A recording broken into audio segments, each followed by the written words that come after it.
Deathgasm, or when they say it in the movie, sounds a little bit more like Deathgasm, is a 2015 horror metal comedy, very much in the vein of like the older Peter Jackson films when he did like the gore fest, Dead Alive kind of films. It's very hilarious. This is directed by Jason Lee Howden, if I'm pronouncing that correctly, and it's a bloodbath.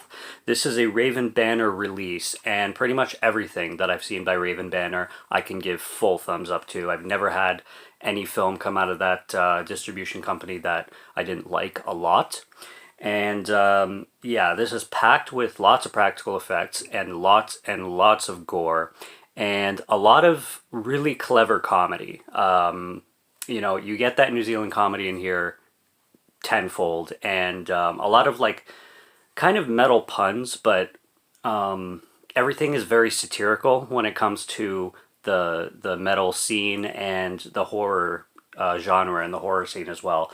They pull a lot of, you know, puns and punches to metalheads and horror fans constantly. And it's not too long, it's only an hour and a half. And story-wise, what we have going on is this kid named Brody. He's a full-on metalhead. I love the soundtrack in this movie. It has just metal track after metal track that's all fantastic. He's a diehard metal fan, and his parents pass away, so he has to move in with his uncle. His uncle is like very, very Christian religious and does not like metal at all. And he's really funny because Brody is always like blasting metal in his room, and at one point the uncle opens the door with a Bible to come like read him passages and kind of try and convert him away from the metal, and he's just blaring metal, and then the uncle's like really scared, like he has this terrified look as if metal is literally created by the devil. And basically Brody, he's going to high school. He lives with his cousin named David, and David is this pure jock, you know, popped collar, you know, dating the pretty girl and everything, full on like preppy jock kid who's also a bully and treats Brody like shit, and at some points actually like goes quite far when it comes to the beating of Brody and kicking the shit out of him and stuff. So there's him. He goes to high school. He has this crush on David's girlfriend named Medina, who is gorgeous. I mean, I don't blame him at all for having a crush on this girl. This girl is beautiful. And he one day meets this guy named Zach at a vinyl store, and this kid Zach's looking through vinyl. He meets this guy, and he's also a metalhead, and they really become friends and start hanging out. And then Brody introduces Zach to his friends, and they form a metal band. And it's really funny when they're trying to pick out names for the metal band. They come up with like Demon Vagina and just like really brutal ass names, and then on Deathgasm. But yeah, and then one night, randomly, they break into this guy's house, and this guy's name is like Daggers or something like that. He's an ex-metal musician kind of thing, and apparently he's hiding out homeless in this house, and they break into this house where this, you know, former metal band member is hiding out in, and they come across him. He has this sheet music, and the sheet music basically is like has Latin words and Latin lyrics and notes, and then when they try to translate this song and play this song into a metal song, it's haunted essentially. So we got a little bit of Trick or Treat vibes from the 80s, which I've never seen that film, but that's the one with Ozzy Osbourne with the haunted vinyl, except instead of a haunted vinyl, it's a haunted sheet music kind of thing. And when they play it, they raise demons, and everybody in the town that they live in starts to get possessed by demons. They have black, like, molasses shit coming out of their mouths and eyes, and it becomes a gore fest. And from there, it goes very zombie-ish like, where they're all fighting the dead in really quirky and funny ways. There's a lot of sex toy use when it comes to weapons. There's a scene where two of the demons are like in this like 69 position, and they're still kind of twitching and everything because one of them has something in their mouths, like some kind of sex toy, and it looks like the woman on top is like bobbing her head on the guy's crotch. So they don't hold punches there at all. Most of the characters are really likable, most of them. Brody is like a very relatable guy for whether you're a metalhead or not, but he's very relatable because he's so passionate in what he, metal and everything. And he gets fucked over a lot, not just by David, but there is the one scene, and this is a spoiler review, where Zach fucks him over hardcore when it comes to Medina, because, it's really, it's not the best move on Medina's part to give Zach a note for Brody in the first place, because this note is telling Brody to meet her in the park at 9 o'clock or something like that. And why she would trust giving that to Zach, I have no idea. But Zach, of course, reads it and doesn't give a shit about anybody at all but himself. And this is where I said most of the characters are likable, not all of them. And Zach is not a character in this movie that I really like.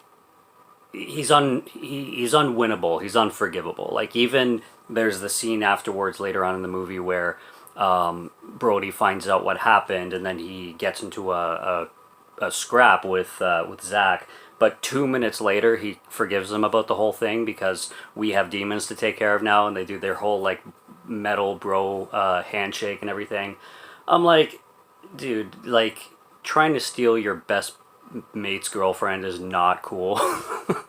It wouldn't work like that. That whole scene in the park, I was just full cringe on Zach's part. As hot as Medina is, that is a dick move from Zach, and I would not be forgiven that too much. But I also really like the scene in the garage with Zach's father, and his father's a demon, and then they end up basically massacring this demon by ripping his face off, and he gets killed at the bottom of a car or something. And I love how Zach is like, you know what? In a strange way, I think he would have wanted to go out like this. And Brody's like, having his face ripped off and having like his head squashed into like whatever he says, like basically dying brutally. And Zach is like, fuck yeah. There's funny humor like that. There's this like standard time zone joke when it comes to something about the script and the lyrics. Some demon will rise at a certain time, and Zach is like, yeah, but what standard time? This standard time or Eastern Standard Time? And I thought that was hilarious because the whole scene is intense, and then it just stops, and like the score just stops, and it's all silent, and then Zach is like, yeah, but what standard time? So just the way they play that out. It's very, like I said, it's clever. The humor is clever, and it's well delivered, and it's well timed. The timing is great with the humor, so I really liked the writing in this film. The soundtrack was one of my favorites, like I mentioned already. I love the end of the movie where Medina is now dating Brody, and she's full metalhead herself. Do I think that she would convert to being a metalhead that fast? I don't know, but especially because before she was like listening to hip hop when she was dating David and everything. But it was funny when she puts the CD that Brody gave her as an example of metal, and then she's like, she has this like mind blown experience that when she hears the metal, she's like, whoa. And some of the funniest scenes too in the movie is like the fantasy scenes or like the daydream sequences where Brody is like imagining himself playing guitar on a mountain, and he has these like three babes on his legs, like rubbing his legs and looking up at him. I just thought that was hilarious. And then he uses his laser eyes to eliminate the girl's shirt and bra. Just so good. Those daydream sequences are funny, and one happens to Medina as well. And I really find it funny too when Brody and his friends are trying to shoot like a black metal video, and they have the black metal death paint, I think it's called, the white and the black death paint. And then afterwards they just go, do their own thing shopping at a corner store with the paint still on their face, and they're in regular clothes, but he looks like he's in a Halloween costume or something. And he runs into Medina at the corner store, and he's still in face paint, and then Medina invites him to go get ice cream, and then they go on their first date at the park. which again happens very fast, and the girl asking him out when seemingly they don't have anything in common at this point. She just kind of instantly develops a crush on him. You know, we all can dream.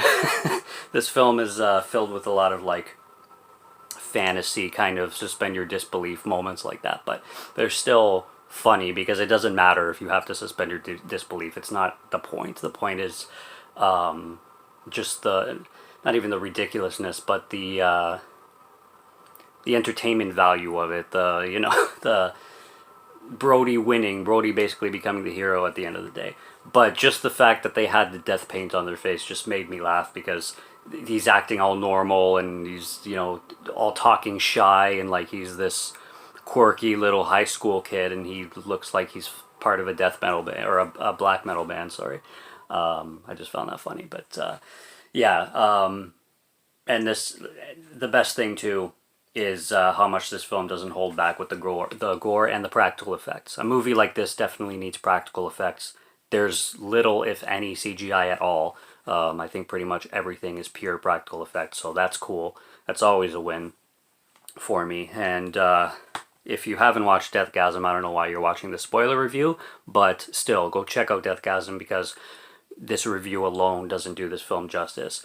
But if you've seen it, you know exactly what I'm talking about, and this is a gem that I think Peter Jackson would watch and appreciate when it comes to his style of, his type of horror film that he used to do himself. So very, very good job on Deathgasm. I absolutely loved it. The only thing I hate is I got this used, and I'm pretty sure this was supposed to have a slipcover on it, because it doesn't have anything else on it at all other than the front title. So I don't even put this on my shelf like this. I put it standalone, kind of sitting like this, but that's besides the point. Subscribe to Morgan Film Fan if you'd like to listen to my voice, or if you like my film reviews. I'll be back with more soon, so stay tuned for those. Check out what's on the channel already. Stay tuned for what's coming. Until next time, have a good one. Take care and cheers.